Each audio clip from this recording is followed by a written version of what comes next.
The bright lights of the Hollywood studio beamed down like artificial suns, creating a shimmering aura over the polished floor where dreams of romantic getaways and domestic glory were about to be tested. It was a day of excitement and nervous laughter as the audience settled into their seats, their hushed whispers filling the air with anticipation. From the heart of the entertainment capital of the world, the iconic music began to swell, signaling the start of another episode of the Newlywed Game. This was the stage where secrets were playfully unveiled and where the strength of a marital bond was measured by how well one could predict the whims and quirks of their significant other. On the stage stood 4 couples, each representing a different stage of their new journey together. Couple number 1, Evie and James Sampson, had exchanged their gold rings and solemn promises only 1.5 months ago. They still carried the fresh glow of the honeymoon phase, their eyes often meeting with a shy yet passionate intensity. Next to them was couple number 2, Marie and Danny Valdez, who had recited their sacred vows 4.5 months ago. They appeared confident, sharing a comfortable shorthand that suggested they had already begun to master the art of living as one. The third pair to join the fray was Kim and Robert Garcia, a couple who had been joined together for 15 months. With over a year of marriage under their belts, they stood as the seasoned veterans of the group, possessing a calm demeanor that spoke of many shared breakfasts and late-night conversations. Finally, couple number 4 rounded out the group, Jessica and Doug Rockfam, who had officially made it a legal union 6 months prior. They stood tall and ready, a sense of competitive fire burning behind their smiles.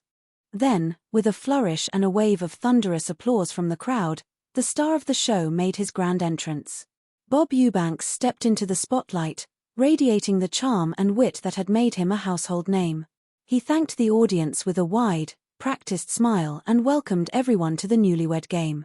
He looked toward the 4 lively couples, his eyes twinkling with the promise of the revelations to come. He asked if they were ready to play, and a resounding chorus of affirmation echoed through the studio. The game began with a traditional maneuver. The ladies were asked to retreat to the soundproof room, leaving the husbands alone on the stage to face the initial round of inquiry. Bob reminded the gentlemen that he would be asking 5-point questions, and their task was to predict exactly how their wives would answer those same questions upon their return. A match in answers would result in 5 points, and the couple with the highest tally at the conclusion of the evening would win a fabulous second honeymoon. The first question was one that immediately stirred the pot of playful embarrassment. Bob leaned in and asked the husbands to estimate how many whoopee sessions their wives would claim they had enjoyed before the fateful day he met her mother. The choices provided were under 5, over 10, over 20, or too many to remember. Doug was the first to speak. He took a moment to reflect on those early, heady days of their courtship before leaning into the microphone.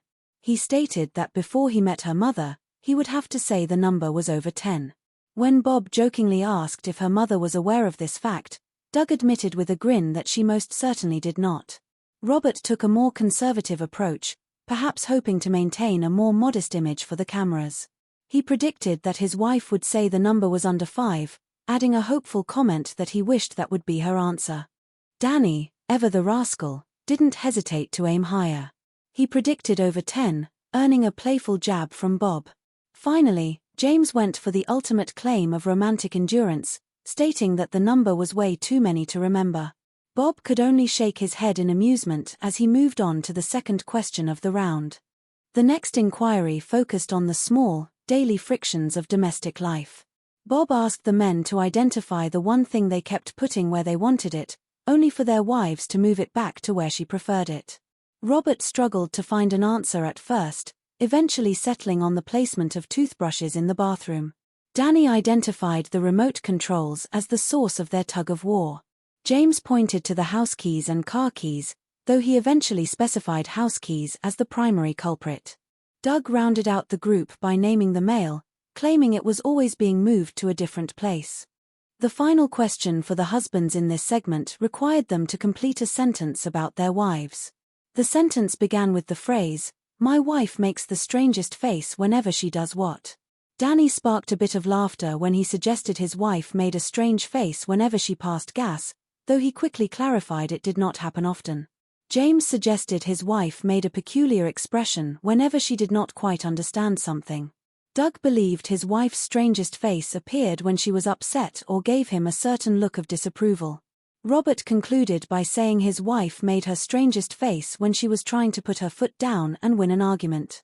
With the husband's predictions safely recorded, the show took a brief pause for messages, highlighting the achievements of African American greats in the world of game shows. When the cameras returned, the wives were brought back to the stage to see if their reality matched their husbands' expectations. The atmosphere grew thick with humor as the first question was posed to the ladies. When asked about the number of whoopee sessions before the mother-in-law entered the picture, Evie was blunt and honest. She said it was too many to remember, noting that they had lived together and her mother was well aware of the situation. James had predicted this perfectly, earning them 5 points. Marie followed suit, also claiming the number was too many to remember. However, Danny had predicted over 10, which was technically a miss even if the sentiment was similar. Kim surprised her husband by also saying too many to remember. Robert, who had predicted under 5, looked a bit stunned. He explained that he remembered starting out slowly, but Bob pointed out that his wife clearly had a more vivid memory of their early passion. Jessica concluded the round by saying the number was over 20. Since Doug had predicted over 10, it was another near miss.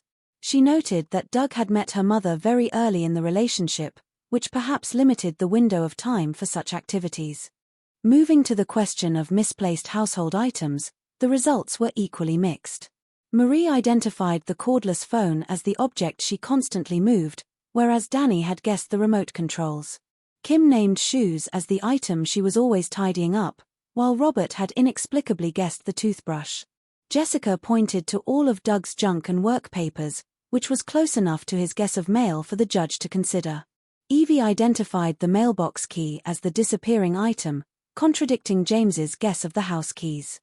The third question about the strangest faces brought more laughter. Kim said she made a strange face while watching television, failing to match Robert's guess about winning arguments. Jessica correctly matched Doug's prediction by stating she made a strange face when she got angry. Evie admitted to making many funny faces but eventually settled on when she got mad at him, which James had interpreted as her face of confusion. Marie suggested her face changed when playing with their daughter, a far cry from Danny's humorous suggestion about passing gas. As the game progressed into the second half, the stakes were raised. The husbands were now the ones in the soundproof room, and the wives were asked 10-point questions. The first topic was the husband's attitude toward his wife's past relationships. Kim believed Robert did not want to talk about it in detail, suggesting he had seen enough to know he didn't want the full story. Marie felt Danny already knew every detail because they had been friends before marriage. Evie was certain James wanted to know nothing, mentioning her past in Denmark as a closed book. Jessica was confident Doug knew everything because they shared a very open line of communication. The next question touched upon the husband's vanity. Bob asked what the last thing they caught their husbands doing in front of a mirror was. Marie suggested Danny might be picking his nose or fussing with nose hairs.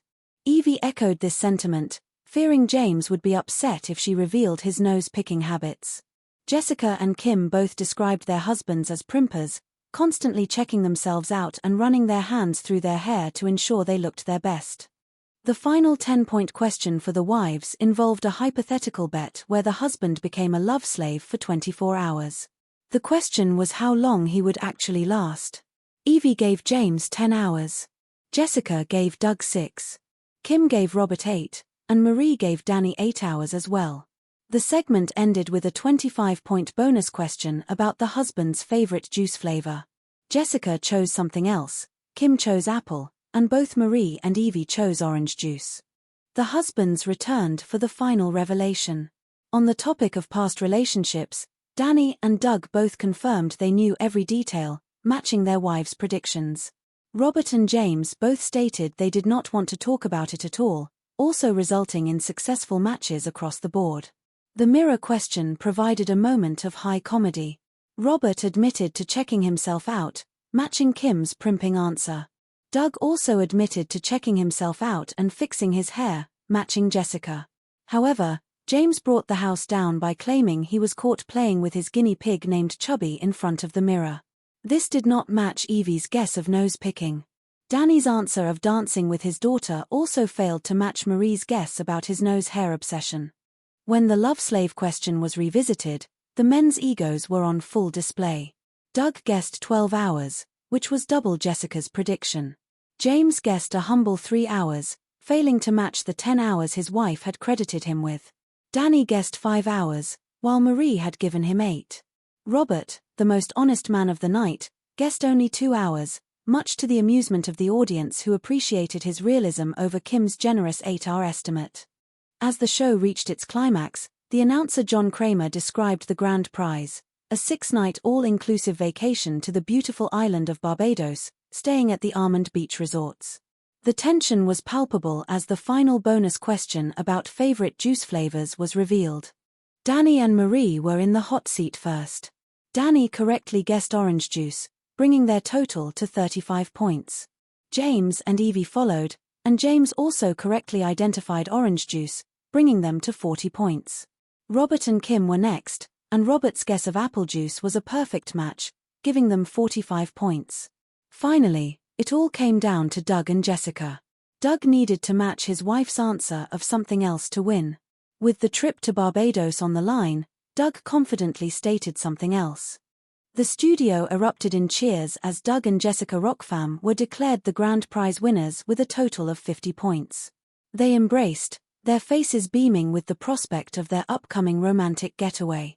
Bob Eubanks signed off with his signature warmth, thanking all the couples for their participation and the audience for their energy. As the credits rolled, the 4 couples stood together, a testament to the fact that whether they won a trip or not, the real prize was the laughter and the shared memories of their new life together.